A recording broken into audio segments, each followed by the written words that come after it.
ನನ್ನ ಹೆಸರು ವೈಷ್ಣವಿ ಅಂತ ಹೇಳ್ಬಿಟ್ಟು ನಾವು ಬೆನಗೇನಹಳ್ಳಿಯಿಂದ ಬಂದಿದ್ದೀವಿ.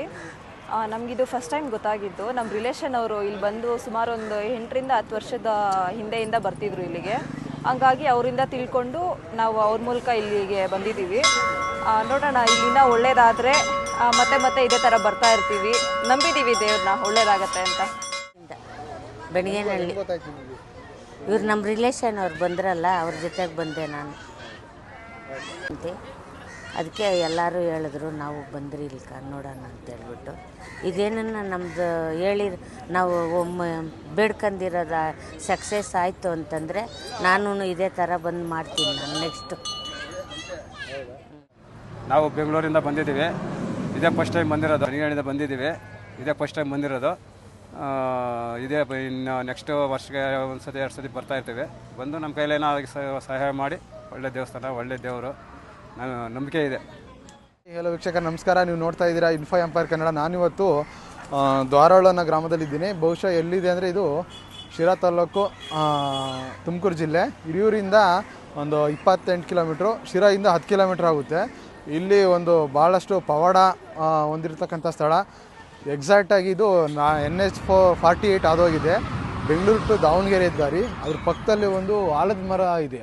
ಅಲ್ಲಿ ಉಡ್ಸಲಮ್ಮ ದೇವಿ ಅಂತೇಳಿ ಭಾಳಷ್ಟು ಪವಾಡ ಮತ್ತು ಪ್ರಸಿದ್ಧಿಯನ್ನು ಹೊಂದಿದೆ ಈ ದೇವಸ್ಥಾನ.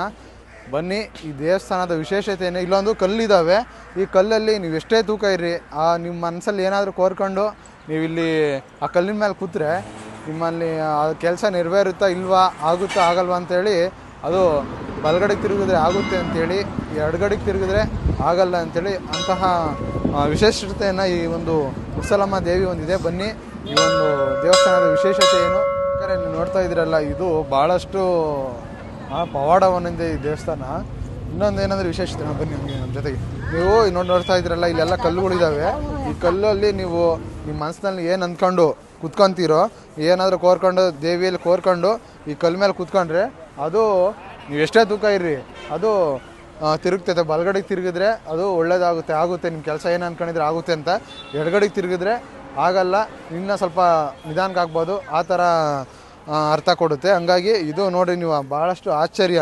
ನೀವು ಎಷ್ಟೋ ತೂಕನಾದರೂ ವ್ಯಕ್ತಿ ಕೂತ್ಕೊಂಡಿದ್ರ ಮೇಲೆ ಆ ಕಲ್ಲು ನಿಮ್ಮ ಕೆಲಸ ಆಗುತ್ತೆ ಅಂದರೆ, ನೀವು ಕರೆಕ್ಟಾಗಿ ಭಕ್ತಿಯಿಂದ ನಿಮ್ಮ ಮನಸ್ಸಲ್ಲಿ ಏನು ಕೇಳ್ಕೊಂಡಿದ್ರೆ ಆಗುತ್ತೆ ಅಂದರೆ ಅದು ಖಂಡಿತ ಅದು ತಿರುಗುತ್ತೆ. ಅದರಲ್ಲಿ 100ಕ್ಕೆ 100 ಯಾವುದೇ ಅನುಮಾನ ಇಲ್ಲ.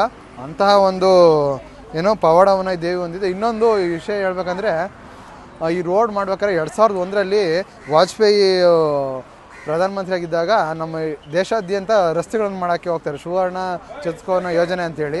ಆವಾಗ ಈ ರಸ್ತೆ ಮಾಡಬೇಕಾದ್ರೆ ಈ ದೇವಸ್ಥಾನ ಆ ಕಡೆ ಅಲ್ಲೊಂದು ಬೇವಿನ ಗಿಡ ಇತ್ತಂತೆ. ಅಲ್ಲಿ ಆ ರಸ್ತೆ ಮಾಡ್ಬೇಕು ಬಂದೆ ಇಂಜಿನಿಯರು JCP ಎಲ್ಲ ಕೆಟ್ಟೋಗಿ ಆ ಇಂಜಿನಿಯರ್ ಸತ್ತೋದ್ರಂತೆ. ಆಗ ಸ್ವಲ್ಪ ದಿನ ಆದಮೇಲೆ ಏನೋ ಬೇವಿನ ಗಿಡ ಇಕ್ಕಿದಂಗೆ ಕಾಣೆಯಾಗಿ ಈ ಆಲದ ಮರದ ಹತ್ರ ದೇವಿ ನೆಲೆಗೊಂಡಿದ್ದಾರೆ ಅಂತ ಹೇಳಿ ನಂಬಿಕೆ ಇದೆ.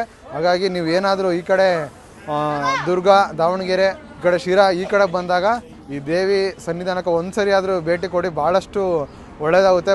ಸುಮಾರು ಜನ ಭಕ್ತರು ಬರ್ತಾ ಹೋಗ್ತಾ ಇರ್ತಾರೆ. ಮಂಗಳವಾರ ಮತ್ತು ಶುಕ್ರವಾರ ಈ ದೇವಿಯ ವಿಶೇಷತೆ ಇರ್ತೈತೆ, ಅವಾಗ ತುಂಬ ಜನ ಬರ್ತಾರೆ. ಇವತ್ತು ಬುಧವಾರ ಸ್ವಲ್ಪ ಕಡಿಮೆ ಜನ ಆದರೂ ಪರವಾಗಿಲ್ಲ, ತುಂಬಷ್ಟು ಜನ ಬಂದಿದ್ದಾರೆ. ನೀವು ನೋಡ್ತಾರೆ.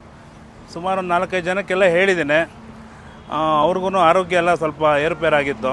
ಅವ್ರಿಗೆಲ್ಲ ಹೇಳಿದ್ದೇನೆ, ಬಂದೋಗ್ರಿ ಚೆನ್ನಾಗಾಗುತ್ತೆ ಅಂತ. ಮಕ್ಕಳಾಗಿಲ್ಲ ಅಂತಂದ್ರೂ ಇಲ್ಲಿ ಸಂತಾನ ಒಂದು ಪ್ರಾಪ್ತಿನೂ ಆಗುತ್ತೆ, ಆಯಿತಾ. ತಿರ್ಗಾ ಆರೋಗ್ಯದಲ್ಲಿ ಏರುಪೇರಾಗಿದ್ರೂ ಅವ್ರಿಗೂ ಒಂದು ಆರೋಗ್ಯ ಚೆನ್ನಾಗಾಗುತ್ತೆ ಇಲ್ಲಿ ಬಂದರೆ, ನನ್ನ ನಂಬಿಕೆ. ಅದ್ರ ಮೇಲೆ ನಿಮ್ಗೆ ಬಿಟ್ಟಿದ್ದು. ದೇವ್ರು ನಂಬಿ, ಉಡ್ಸಲಮ್ಮ ದೇವ್ರು ನಂಬಿದ್ರೆ ನಿಮಗೆ ಅಮ್ಮ ಮಾತ್ರ ಕೈ ಬಿಡಲ್ಲ ಯಾರಿಗೂ, ಆಯಿತಾ. ನಮ್ಮ ಆಶೀರ್ವಾದದಿಂದ ಈ ಭಾಗದಲ್ಲಿ ಚಿತ್ರದುರ್ಗ ಇರ್ಬೋದು, ದಾವಣಗೆರೆ ಇರ್ಬೋದು, ತುಮಕೂರು ಇರ್ಬೋದು, ಬೆಂಗಳೂರು ಇರ್ಬೋದು, ಈ ಭಾಗದಿಂದ ಭಾಳಷ್ಟು ಜನ ಬರ್ತಾ ಇದ್ದಾರೆ ಇಲ್ಲಿ. ಮತ್ತು ತಾಯಿ ಆಶೀರ್ವಾದ ಚೆನ್ನಾಗಿದೆ. ಎಲ್ಲ ಕೆಲಸಗಳು, ಕೋರ್ಟ್ ಆಗಿರ್ಬೋದು, ಕಚೇರಿ ಆಗಿರ್ಬೋದು, ನಾವಿಲ್ಲಿ ಬಂದು ತಾಯಿ ದರ್ಶನ ಮಾಡ್ಕೊಂಡು ಹೋಗಿದ್ದೀವಿ ಅಂದರೆ ಖುಷಿನೇ ಇಲ್ಲ. ಆ ತಾಯಿ ಆಶೀರ್ವಾದ ಇದ್ದರೆ ಎಲ್ಲೋದ್ರೂ ಗೆಲ್ತೀವಿ. ಇದನ್ನು ನಾನು ಹೇಳೋದಕ್ಕೆ ಇಷ್ಟಪಡ್ತೀನಿ ಸ್ನೇಹಿತರೆ. ತಾಯಿ ಯಾರಿಗೂ ನಮ್ಮದವ್ರಿಗೆ ಕೈ ಬಿಡಲ್ಲ. ಆದರೆ ನಿಯತ್ತಾಗಿ ಬರಬೇಕು. ಸುಮ್ಮನೆ ಕಾಟಾಚಾರಕ್ಕೆ ಬಂದರೆ ಕೆಲಸ ಆಗಲ್ಲ. ನಿಯತ್ತಾಗಿ ಬಂದು ಕ್ಲೀನಾಗಿ ಭಕ್ತಿಯಿಂದ ಪೂಜೆ ಮಾಡಿದ್ರೆ ತಾಯಿ ಒಲಿತಾಳೆ. ಕಷ್ಟ ಇರೋಂಥ ಜನ ಬಂದು ಒಂದ್ಸಲಿ ನೋಡಿ ತಾಯಿ ಆಶೀರ್ವಾದ ಪಡ್ಕೊಂಡು ಹೋಗ್ರಿ, ನಿಮಗೂ ಒಳ್ಳೆಯದಾಗಲಿ. ಇಡೀ ರಾಜ್ಯದ ಜನತೆಗೆ ಈ ಮಾಧ್ಯಮದ ಮುಖಾಂತರ ಒಳ್ಳೆಯದಾಗಲಿ ಅಂತ ಹೇಳಕ್ಕೆ ಇಷ್ಟಪಡ್ತೀನಿ.